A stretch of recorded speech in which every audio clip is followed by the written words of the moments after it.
Have you ever thought about how unfair the world of Harry Potter truly is?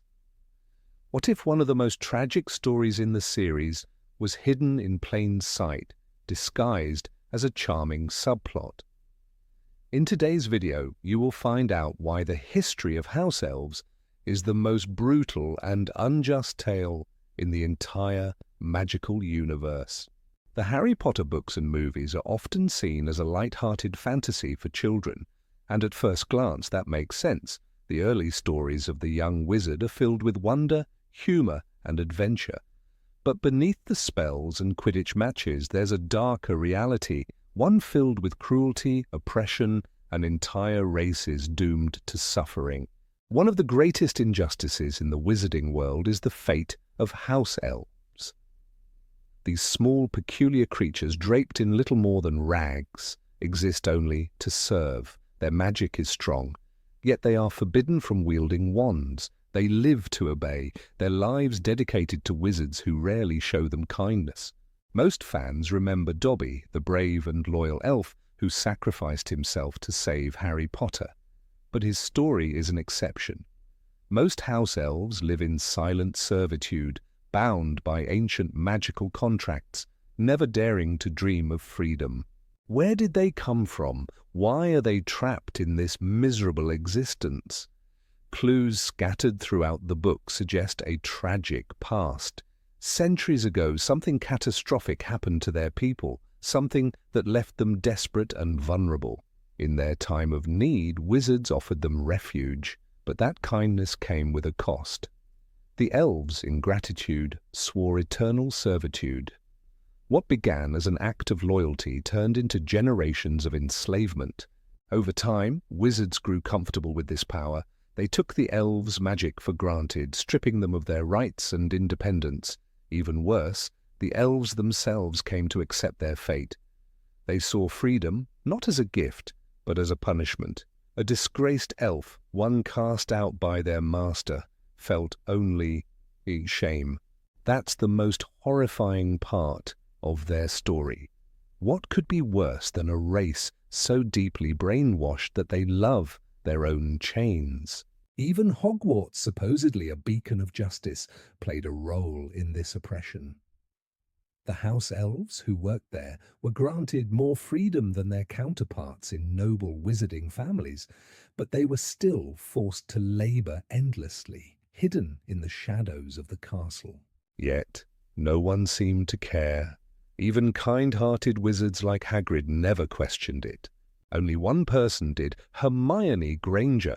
She was outraged when she saw a house elf, Winky, publicly humiliated by her master, Barty Crouch Sr. That moment changed everything for Hermione. She founded SPEW, an organization to fight for elf rights, and even convinced Harry and Ron to join. But no one took her seriously. Not even the elves themselves wanted to be freed. Some, however, played significant roles in the story, though they are often overlooked. Kreacher, the bitter and broken servant of the Black family, was used by Voldemort in one of his most sinister schemes. Remember the cursed locket hidden in the cave? Voldemort forced Kreacher to drink the poison guarding it. Later, the elf returned with his master, Regulus Black, who stole the locket and replaced it with a fake. That one act of defiance cost Regulus his life, but Kreacher never forgot. Then there's Winky, an elf who never made it into the films but played a heartbreaking role in the books. She was fiercely loyal to the Crouch family, tasked with guarding Barty Crouch Jr., a convicted Death Eater. When he escaped, Winky was cast out in disgrace. She was devastated. To her, freedom was the worst punishment imaginable. She fell into despair, drowning her sorrows in butterbeer, unable to find purpose without a master to serve.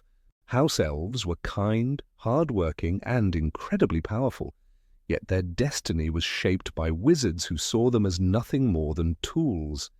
Even in a world where magic could make anything possible, no one ever truly fought for their freedom. And that is what makes their story the most tragic injustice in the Harry Potter universe. Have you ever wondered why house elves never rebelled? What if there was something far more sinister at play, something buried deep in their magic and history? In today's video, you will uncover the dark truth behind their obedience, the hidden chains that bound them tighter than any iron shackles. For centuries, house elves have served wizards without question. Their devotion was not just a learned behavior, it was something deeper, something unnatural. Wizards did not simply take advantage of their loyalty, they ensured it. There are hints in the books that suggest house elves were not just forced into servitude by circumstance, but by enchantment so powerful they became part of their very being. Their magic was strong, far stronger than wizards admitted. House elves could apparate where no wizard could, even within Hogwarts. They could perform powerful spells without wands, without incantations, without training. If left unchecked, their abilities could have rivaled even the greatest sorcerers, but wizards feared that power, and so they took steps to control it. At some point in history, wizards must have cast spells that did more than strip elves of their rights. These spells altered their very nature. They twisted their instincts, embedding a sense of loyalty so deep that the mere thought of disobedience caused them physical pain. This wasn't just psychological manipulation, it was magical conditioning. House elves flinched when ordered to do something cruel, yet they could not refuse. They punished themselves for even thinking about rebellion.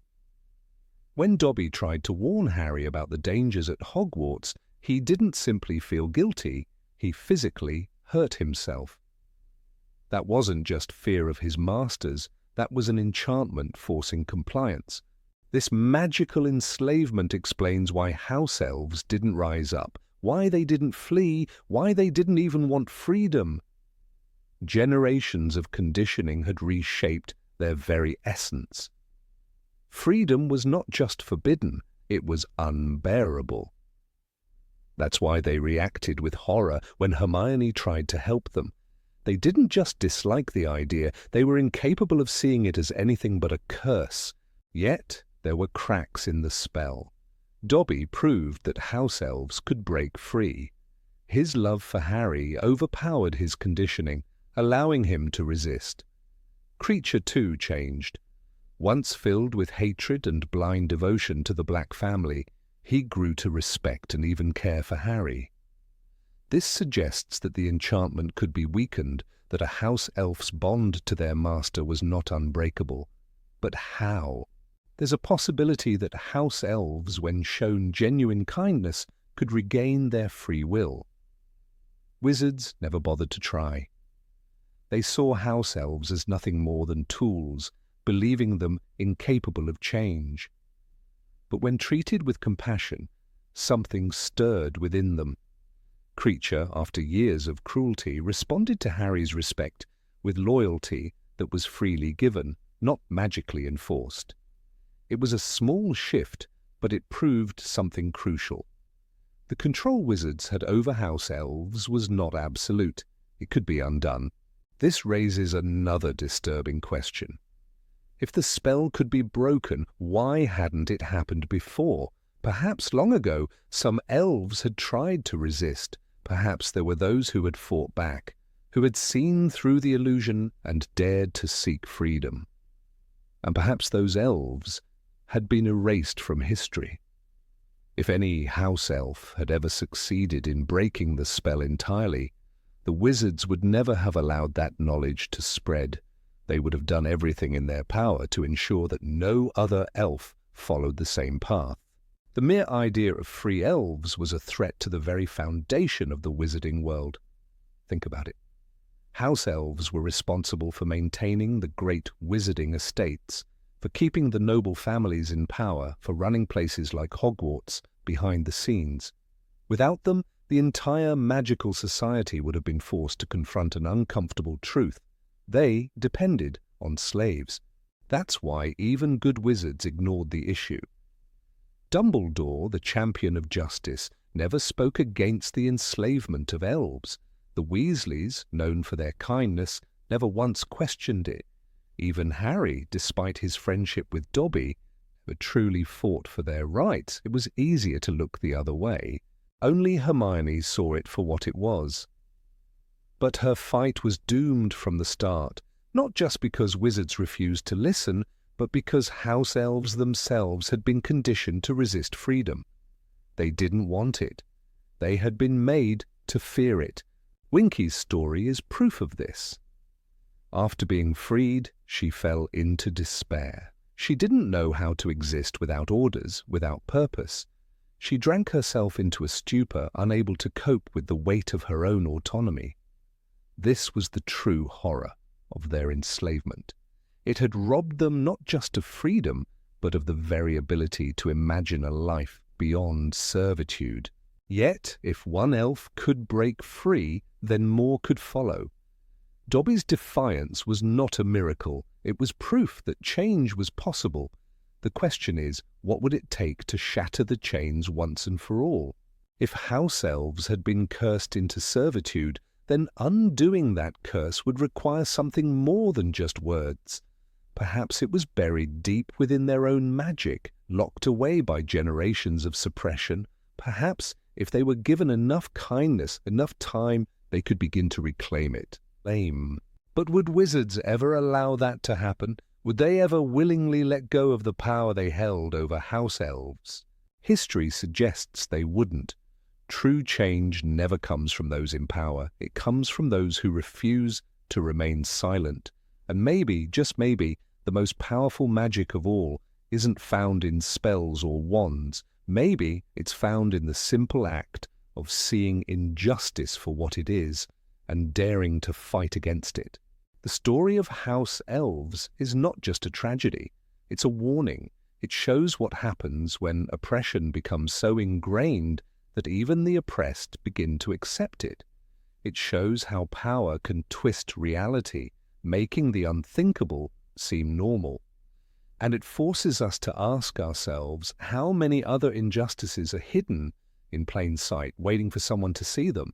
If Dobby could break free, then others could too. If Creature could change, then maybe all house elves could. The question is, who will fight for them? And more importantly, will they ever learn to fight for themselves?